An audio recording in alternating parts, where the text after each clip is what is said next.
Bien. Merci de prendre place, s'il vous plaît. Bien, bonjour à tous. Donc, bienvenue à notre session qui est aujourd'hui dirigée sur les risques en chirurgie, avec un peu tous les aspects des risques, à la fois sur le plan éthique, sur le plan infectieux, les risques associés au traitement antalgique et notamment au morphinique, prévention des risques par l'enseignement et puis l'évolution médico-légale du risque en chirurgie. Donc merci à l'ensemble des orateurs. Comme annonce, donc ce soir on a notre dîner annuel, donc qui est à 20h. Alors oui, non, 19h30. Rendez-vous à 19h30, donc à la Maison des Arts et Métiers, qui est 9 rue d'Iéna, avenue d'Iéna, dans le 16e. Voilà. 9 bis.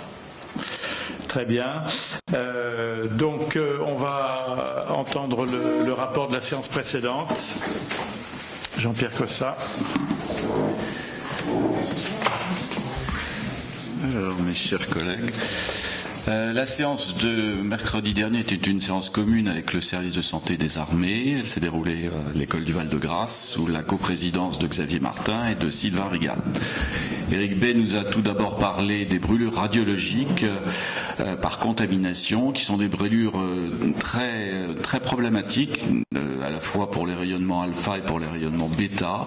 Problématiques parce que ce sont des rayonnements qui sont peu pénétrants, mais source de brûlures radiologiques très difficiles à traiter, à la fois pour le patient et pour son entourage, parce que le patient contaminé est contaminant, ce qui impose des précautions spécifiques de radioprotection lors de sa prise en charge vis-à-vis des équipes soignantes et en matière d'élimination des déchets biologiques.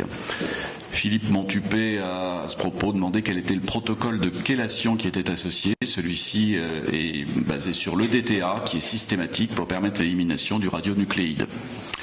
Xavier Martin a demandé la spécificité pour la protection des chirurgiens, qui est en fait un habit léger étanche et une douche de décontamination, mais dans un cadre spécifique de prise en charge qui est malheureusement très ciblé sur le territoire, sur quelques centres.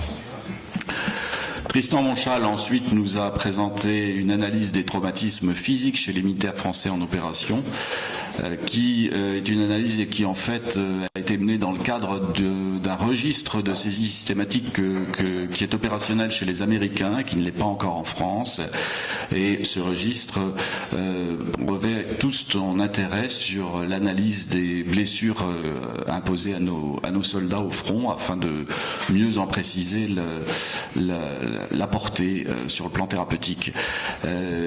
Pour ce faire, le docteur Monchal a été envoyé aux États-Unis et a bénéficié d'une intégration dans l'équipe de ce registre, notamment pour étudier entre 2001 et 2000, sur une étude rétrospective entre 2001 et 2017, 59 blessés militaires français qui avaient été dans le cadre d'une prise en charge croisée, soignés et donc enregistrés dans ce registre américain, à la fois en Afghanistan et dans l'ordre de l'opération Pamir et dans l'opération Chamal au Levant.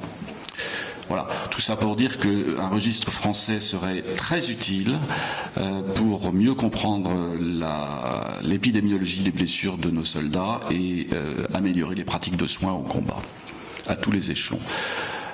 Alors, cette saisie, elle est idéalement informatique. Les États-Unis ont une grosse puissance de feu, notamment en moyens humains, qui permet l'entretien de cette saisie.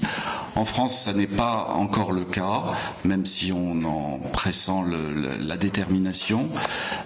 Et cette saisie, au quotidien, sur le front, dans ce que les militaires appellent les rôles 1 et les rôles 2, qui sont les structures de premiers soins et donc de premiers contacts entre le patient et les soignants, cette saisie, elle n'est pas possible sur le plan informatique, tout simplement parce que quand on est au milieu du désert dans un camp avec quelques tentes, il n'y a pas d'informatique. Donc elle se fait sur une saisie papier, puis le papier tant bien que mal suit le patient lorsque son évacuation se déroule, et puis secondairement la saisie se fait sur le plan informatique, et c'est là où il faut effectivement des moyens humains importants pour garantir une saisie exhaustive de ces données. Pourquoi n'avons-nous pas encore tout ça? Ça va se mettre en place, mais l'exploitation de ces données a un coût et il n'est pas encore vraiment financé au sein de l'armée. Emmanuel Ornet ensuite nous a présenté la mortalité des blessés de guerre au cours des conflits modernes, qui reste élevée, et il s'agissait d'une étude rétrospective réalisée en Afghanistan, Mali, République centrafricaine, à propos de 100 patients avec des lésions du tronc entre 2004 et 2014. 40% de ces blessés avaient des lésions par explosion, parce que l'ennemi, la plupart du temps maintenant, est caché. Ça n'est plus un combat en frontal, nous ont-ils expliqué, mais des blessures qui sont occasionnées par des mines, le plus souvent d'ailleurs des mines artisanales, avec bien sûr non seulement des blessures abdominales, mais des blessures associées, dans le cadre d'une prise en charge de blast injury qui est problématique et qui aboutit avec 50% d'associations lésionnelles par rapport à ces traumatismes abdominaux, avec 30% de décès. 30% de décès et 17% de décès toutefois considérés comme évitables. Il est à noter qu'aucun blessé n'est décédé en France dans la procédure de rapatriement qui dans l'armée française est garantie dans un délai moyen de 22 heures, quel que soit le théâtre des opérations, ce qui est important parce que l'armée française s'engage de façon notable dans les soins apportés à ses patients, à ses soldats, et aucun patient, lorsqu'il survit aux procédures d'urgence effectuées en rôle 1 et rôle 2, ne décède plus après lors du transfert. Hubert Jeunet a demandé quelle était la logistique d'approvisionnement en culots globulaires sur le front. C'est sûr qu'elle est problématique. Les Américains ont développé ce qu'ils appellent des Golden Hour Cases, c'est-à-dire des paquets transfusionnels de terrain. La réglementation française est restée beaucoup plus figée. Elle autorise toutefois l'apport de culots préventifs avec la réintégration de ces culots dans la banque transfusionnelle, sous réserve qu'il y ait une parfaite traçabilité de l'absence d'écart thermique dans la conservation de ces culots. Xavier Martin a demandé si le groupage était possible sur le terrain avancé, et effectivement la sécurité transfusionnelle est maintenue à tous les niveaux dans le cadre de procédures très strictes, y compris au milieu du désert. Enfin, les chirurgiens qui sont envoyés sur ces terrains avancés sont des chirurgiens qui sont jeunes, qui en général ont à peine fini leur clinica, une trentaine d'années, et ils y vont pour des rotations minimum de 6 mois, ce qui d'ailleurs limite la possibilité de faire partir des chirurgiens plus aguerris qui ont d'autres responsabilités et qui du coup ne font pas des rotations aussi longues. Ils sont en général 2, un dur et un mou. C'est très historique comme prise en charge, et il y a plus de 50% de femmes parmi ces chirurgiens. Laurent Mathieu ensuite nous a parlé de la pratique de la microchirurgie dans les formations chirurgicales de l'avant française. Il a démarré son exposé avec un adage qui résume bien la situation, c'est sauver la vie, puis sauver le membre, puis sauver la fonction. Et effectivement, il nous a montré l'exemple d'un pilote d'hélicoptère qui avait pris une balle dans l'index de la main droite, qui est juste le doigt le plus important dans la sensibilité de pilotage d'un hélicoptère, avec une fracture ouverte traitée en urgence par un orthopédiste non microchirurgien, et au bout du compte des séquelles fonctionnelles qui ont amené à l'amputation secondaire du doigt.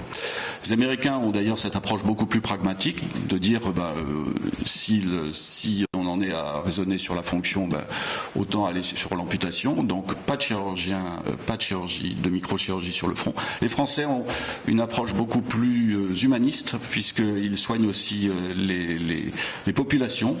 Et bien cette expérience de Laurent Mathieu a concerné quand même 56 procédures microchirurgicales sur 2589 patients opérés, et il en ressort que pour lui l'envoi d'un 3e chirurgien, tête et cou, qualifiés en microchirurgie serait un véritable plus dans les rôles 1 et les rôles 2. Enfin, Paul Balandreau s'est interrogé sur la formation spécialisée transversale dans la chirurgie en situation de guerre et de catastrophe, puisque la réforme du 3e cycle des études médicales entraîne d'importantes modifications de la formation des médecins, avec une filialisation d'emblée des internes qui, depuis la rentrée 2017, choisissent leur spécialité dès la première année, avec un séquençage de formation et une contractualisation des étapes de formation. Il n'y a plus de chirurgie générale et il n'y a plus que de la chirurgie spécialisée. Or, les impératifs des situations sanitaires exceptionnelles que nous avons connues, notamment avec les attentats, ont rappelé au pouvoir public l'importance d'une prise en charge qui doit être adaptée à toutes ces situations de catastrophe et la possibilité de réfléchir de façon vraiment active à cette formation qui est une formation qui pourrait être proposée à tous les internes, civils et militaires, associant des modules pédagogiques et des stages de 2 semestres validants, à la fois pour le DES d'origine et pour la formation spécialisée, avec un profil de 30 à 50 étudiants par an qui s'inscriraient. Xavier Martin soulignait l'intérêt de cette formation qui ferait rencontrer les civils et les militaires. Richard Villet, en effet, rappelait qu'il faut s'interroger sur le risque d'inaptitude des jeunes chirurgiens à faire de la parotomie dans 5 à 10 ans, puisqu'ils ne font plus que de la chirurgie mini-invasive.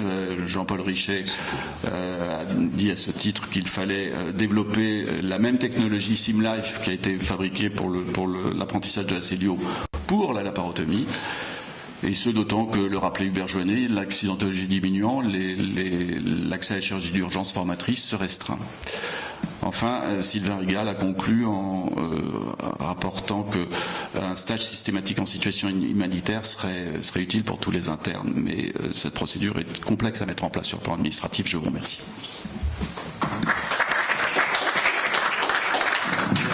Merci beaucoup. S'il n'y a pas d'objection, on va adopter ce compte-rendu.